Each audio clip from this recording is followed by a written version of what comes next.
Hello friends, I am Roni Agarwal. Welcome to my YouTube channel. Guys, पहले कोई trading setup बताने से पहले मैं आपसे एक रिक्वेस्ट करूंगा, कोई भी आप ट्रेडिंग सेटअप यूज कर रहे हो या कोई भी ट्रेडिंग स्ट्रैटेजी यूज कर रहे हो, उसके अंदर बेसिकली रिक्वायरमेंट क्या होनी चाहिए सो दैट आप मेंटली कॉन्फिडेंट रहे हो और आपका माइंडसेट एकदम प्रॉपरली फिक्स रहे के आपको पता होना चाहिए कि आपके ट्रेडिंग सेटअप के अंदर क्या एज है जो मार्केट के अंदर काम करता है। और मेरे पास कोई ट्रेडिंग सेटअप 10 या 15 या 20 नहीं है गाइस, मैं काफी लिमिटेड रखा हुआ हूँ बिकॉज मैं उसके ऊपर डेली वर्क करता हूँ और मैंने हर चीज पर मास्टरी जो मेरे ट्रेडिंग सेटअप पर उस पर मैंने की हुई है, इसलिए मैं ज्यादा कॉन्फिडेंट हूँ। मैं कोई 10 मिनट्स ब्रेकआउट या कोई इंडिकेटर बेस या कोई moving average base I am not here. मैं टोटली प्राइस एक्शन पर इतना सिंपल सेटअप आपके लिए लेकर आया हूँ जो मैं खुद काम करता हूँ और मैं आपको उसका लेजर भी शो करूंगा, नॉट एन इशू गाइस। तो फर्स्ट ऑफ ऑल क्या ट्रेडिंग सेटअप की रिक्वायरमेंट होनी चाहिए जो मैंने ऐड की है मेरे ट्रेडिंग स्टाइल के अंदर, आप प्लीज इस वीडियो को जरूर देखना एंड तक। इवन आप भी कोई ट्रेडिंग सेटअप आपका भी यूज कर रहे हो तो अगर कोई चीज मिस कर रहे हो तो उसके अकॉर्डिंग आप उसके अंदर ऐड कर देना। सो आई होप सो ये कंटेंट आपको पसंद आया होगा और गाइस मैं आपको कॉन्फिडेंटली कह सकता हूँ कि ये आपकी लाइफ चेंज कर देगा। अगर आपके पास 1 लाख का कैपिटल है तो इंट्राडे के अंदर अप टू 10x आपको लीवरेज मिलता है, ऑलमोस्ट 10 लाख रुपीज। तो आपको 10 लाख रुपीज की कैपिटल पर 5% returns in a month, it's around only 50,000 rupees. तो 50,000 अर्न करना it's not a big deal in the intraday. So आप अपने माइंडसेट के साथ जाना और definitely you will make money. तो फर्स्ट ऑफ ऑल क्या ट्रेडिंग सेटअप के अंदर रिक्वायरमेंट होनी चाहिए, please watch this video and comment box में डेफिनेटली मुझे लिखकर बताना कि वो ट्रेडिंग सेटअप मुझे आपको बताना चाहिए न बताना चाहिए। और one thing is sure that कि आफ्टर द 1000 सब्सक्राइबर में ये ट्रेडिंग सेटअप को यूट्यूब से हटा दूंगा बिकॉज ज्यादातर लोग किसी चीज से फेमिलियर हो जाते हैं तो वो ट्रेडिंग सेटअप मार्केट में काम करना बंद कर देता है बिकॉज बायर ऑन गाइस। किसी भी ट्रेडिंग सेटअप के अंदर क्या रिक्वायरमेंट होनी चाहिए जो उस ट्रेडिंग सेटअप को काफी सक्सेसफुल बनाती है। अगर आपके ट्रेडिंग सेटअप के अंदर भी वो चीज की रिक्वायरमेंट नहीं है तो मेरे वीडियोस के थ्रू उस चीज के अंदर आप डेफिनेटली ऐड करना। तो मैं ये ट्रेडिंग सेटअप के अंदर क्या क्या किस चीज की रिक्वायरमेंट है वो इसलिए मैं लॉजिक के साथ ऐड किया हुआ सो दैट आप माइंडसेट के साथ काम कर सको guys. Trading is not a predicting, trading is all about reacting और trading is all about mindset. तो मैंने हर चीज एक लॉजिक के साथ ऐड किया हुआ है और एक मैंने रीजन भी ऐड किया हुआ है क्योंकि ये चीज मैंने ऐड की हुई है। तो फर्स्ट रिक्वायरमेंट किसी भी ट्रेडर को किसी ट्रेडिंग सेटअप से क्या एक्सपेक्टेशन होनी चाहिए, first is the simplicity guys. कोई भी ट्रेडिंग सेटअप आपका सिंपल होना चाहिए। आप किसी भी बड़े ट्रेडर से मिलो या किसी भी हेज फंड मैनेजर मिलोगे तो आपको पता चलेगा कि उनका ट्रेडिंग सेटअप काफी सिंपल रहता है। सिंपल रहता है इसका मतलब सिंपल क्यों होना चाहिए कोई भी ट्रेडिंग सेटअप, मैंने इसका आंसर लिखा काफी इजी टू एग्जीक्यूट करने में इजी रहता है और आपको इजीली ट्रेड करने में भी प्रॉब्लम नहीं आती और आप उस ट्रेडिंग सेटअप को इजीली रीड कर पाते हो गाइस। मैंने एग्जांपल के थ्रू आपको मैं बता रहा हूँ 2+2 इज इक्वल टू ऑटोमेटिकली आपके माइंड के अंदर 4 आंसर आ रहा होगा। एट द सेम टाइम अगर मैं आपको बोलूंगा कि ये वाला आंसर को बोलूंगा 2+2 -3 डिवाइडेड बाय 4 into 7 तो 99% लोग यहाँ पर इसको कैलकुलेट नहीं करेंगे और उसको लीव आउट करेंगे। सेम चीज happens because it create the confusion. और किसी आप कंफ्यूज माइंड के साथ ट्रेडिंग के अंदर जाते हो, मार्केट के अंदर जाते हो तो आप वर्क नहीं कर रहे और आपका डिसीजंस और आपके रिजल्ट्स आपके इनफेवरेबल आते हैं गाइस। तो हमेशा कोई भी ट्रेडिंग सेटअप आपका सिंपल होना चाहिए। आपको लॉट्स ऑफ इंडिकेटर ज्यादा यूज नहीं करनी चाहिए, कोई भी ज्यादा इतना कॉम्प्लिकेटेड कोई चीज नहीं बनानी चाहिए, कितना जितना सिंपल उतना best. Second is the high success ratio. आपका कोई भी इंट्राडे के अंदर स्पेशली आपका सक्सेस रेशियो बहुत ही मैटर करता है गाइस। तो आपका हाई सक्सेस रेशियो होना चाहिए। जो मेरा ट्रेडिंग सेटअप जो सेकंड पार्ट के अंदर मैं आपको बताऊंगा उसका सक्सेस रेशियो 80 to 85% है गाइस।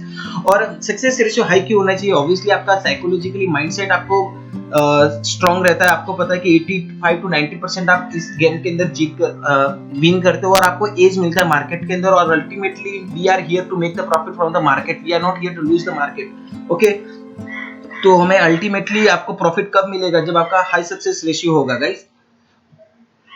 जो third is the high risk to reward ratio guys. We know that कि trading is all about the probability game. हमको नहीं पता कि कौन सा नेक्स्ट सेटअप में हम प्रॉफिट करेंगे या लूज करेंगे, इसलिए हमें ये चीज पता होनी चाहिए कि high risk to reward ratio होना चाहिए so that end of month आप प्रॉफिटेबल ट्रेडर रहो।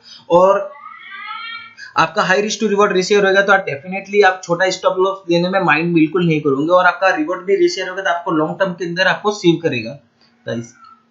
फोर्थ इज द मोस्ट, इसके बारे में कोई बात नहीं करता लेकिन मैं डेफिनेटली इस पॉइंट पर टच करना चाहूंगा because less trade is why necessary in the intraday because सबसे जो एनिमी रहता है ट्रेडिंग के अंदर वो अपना ब्रोकर रहता है गाइस।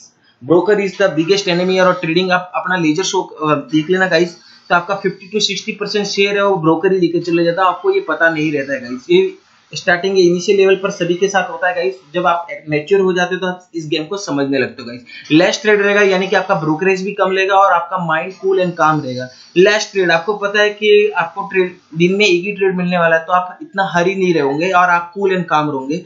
लेस ट्रेड आप करोगे तो आपकी हैबिट बन जाएगी एक शिकारी की तरह गाइस, और आप एक लॉयन की तरह बिहेव करोगे जो तालाब पर वेट करता है, जैसे शिकारी आता है तो अपना वो शिकार कर ले जाता है गाइस। तो कूल एंड काम की तरह आप ट्रेड करो करना सीखोगे। मैंने स्नाइपर का एक यहाँ पर पिक्चर डाला, ये इट डिनोट्स दैट के you should do the less trade guys. Fifth scenario which I added is the edge. Edge is what, आप किसी भी सिस्टम को बैक टेस्टेड करना चाहिए। अगर आप इंट्राडे कर रहे हो तो मैं ऑलमोस्ट 300 ट्रेड का आपका बैक टेस्टेड होना चाहिए। बैक टेस्टेड अपने आप को करना चाहिए। जो मैं आपको ट्रेडिंग सेटअप बताऊंगा उसको आप भी खुद पेपर ट्रेड करना या बैक टेस्टेड करना। रीजन बिहाइंड आपको एक कॉन्फिडेंटली मिलेगा। आपने खुद पर्सनली कोई चीज की हुई तो आपको कॉन्फिडेंट रहते हैं गाइस। अगर आपने खुद पर्सनली इतना सेटअप बैक टेस्टेड किया रहता है तो easy to accept stop loss in the long time, and long time में you will win this game. Also guys trading is all about giving yourself edge. हर चीज के अंदर आपका एज होना चाहिए। सिंप्लिसिटी के अंदर, high risk to reward ratio के अंदर, लेस ट्रेड के अंदर, आपका सिस्टम के अंदर, हाई सक्सेस रेशियो के अंदर, high risk to reward ratio के अंदर, हर चीज के अंदर आपका एज होना चाहिए। Last one is the risk management. Risk management is very necessary in the trading, guys. We don't know what will happen next trade, like so that's why we just हमें survive करने के लिए next trade के लिए risk management is very necessary guys. और risk management why necessary because हमें ये emotional breakdown होने से बचाता है गाइस। अगर इन केस अगर आपका टुडे का आपका लॉस का कैपेसिटी 10,000, आपका 10,000 लॉस आपने बुक कर लिया तो आप इमोशनली ब्रेकडाउन नहीं हो। ऑब्वियसली आपके माइंडसेट में पहले से ही प्री प्लान रहता है। लेकिन आपने अगर 10,000 की जगह आपने 40,000 50,000 लूज कर ले तो आप इमोशनली ब्रेकडाउन हो जाते हो और आपका माइंड कंफ्यूज हो जाता है और ब्रेकडाउन हो जाता है और अच्छी तरह से आप डिसीजन नहीं ले पाते हो ट्रेडिंग के अंदर गाइस। जो last but not list guys, this is the secret. जो ट्रेडिंग सेटअप मैं बताने वाला वो इसलिए अभी रिवील नहीं कर पा रहा हूँ, रीजन बिहाइंड कि मेरे पास सब्सक्राइबर भी नहीं है गाइस। और जब 1000 सब्सक्राइबर हो गए तो मैं उस चीज को हटा दूंगा, बिकॉज जो चीज फेमिलियर हो जाती है ट्रेडिंग के अंदर तो वो वर्क करना इतना एफिशिएंटली वर्क नहीं करती है गाइस। सो आई होप ये कंटेंट लगा हो गाइस। और जो मैं आपको ये चीज बोल रहा हूँ वो मैंने अच्छे ट्रेडर से सीखा हुआ है, अच्छे लोगों से सीखा हुआ है। मैंने फॉरेन के जो ट्रेडर है उनसे भी मैंने सीखा हुआ है और मेरा 7 इयर्स का एक्सपीरियंस है गाइस। और एक आपको मैं एक सजेशन दूंगा, अगर आप भी किसी भी पर्सन को फॉलो कर रहे हो तो उसके एज के अकॉर्डिंग फॉलो नहीं करना चाहिए। बिकॉज मार्केट के अंदर आफ्टर रिटायरमेंट के बाद बहुत सारे लोग आते हैं और you think that they are the experience person, they are not experience person, they are totally emotionally blackmail person guys, और they are bluffing in the market. They always predict in the market. जो भी अच्छा trader होगा, जो भी professional होगा, वो कभी भी मार्केट को रिएक्ट नहीं कर प्रेडिक्ट नहीं करते guys, they always react to the market. तो आपको उन लोगों को फॉलो करना चाहिए जो काफी टाइम से मार्केट के अंदर काम कर रहे हो और अपना लेजर भी शो कर रहे हो और आपको हर एक चीज रीजन लॉजिक के साथ आपको बता रहे हो। होप सो ये कंटेंट आपको पसंद आया होगा। कमेंट बॉक्स में मुझे जरूर लिखकर बताना, सो दैट मुझे कॉन्फिडेंटली मुझे पता चले कि कितने लोग इंटरेस्टेड है उस चीज के लिए। और अगेन मैं आपको बोलना चाहूंगा कि मेरे पास हजारों सेटअप नहीं रहते जो आपको यूट्यूब पर हजारों या 2000 ट्रेडिंग स्ट्रेटेजी मिल जाएगी। वो सब ब्लफिंग है गाइस, कोई वर्क नहीं करते। सिंपली उनको पता ही नहीं है कि वो चीज मार्केट के अंदर क्या काम करती है। आप बैक टेस्ट करके जो चीज है वो जरूर डेफिनेटली उसको अप्लाई करना। और सेकंड थिंग, आप मार्केट के अंदर दो ही डायरेक्शन रहती है गाइस, अप एंड डाउन। तो ऑब्वियसली 50% किसी भी ट्रेडिंग सेटअप की सक्सेस रेशियो मिलेगा गाइस। तो don't be trap in that kind of strategy. Okay, believe in yourself, believe in your mindset and believe in simplicity. I hope से ये content आपको पसंद आया होगा। So thank you very much. Have a great day.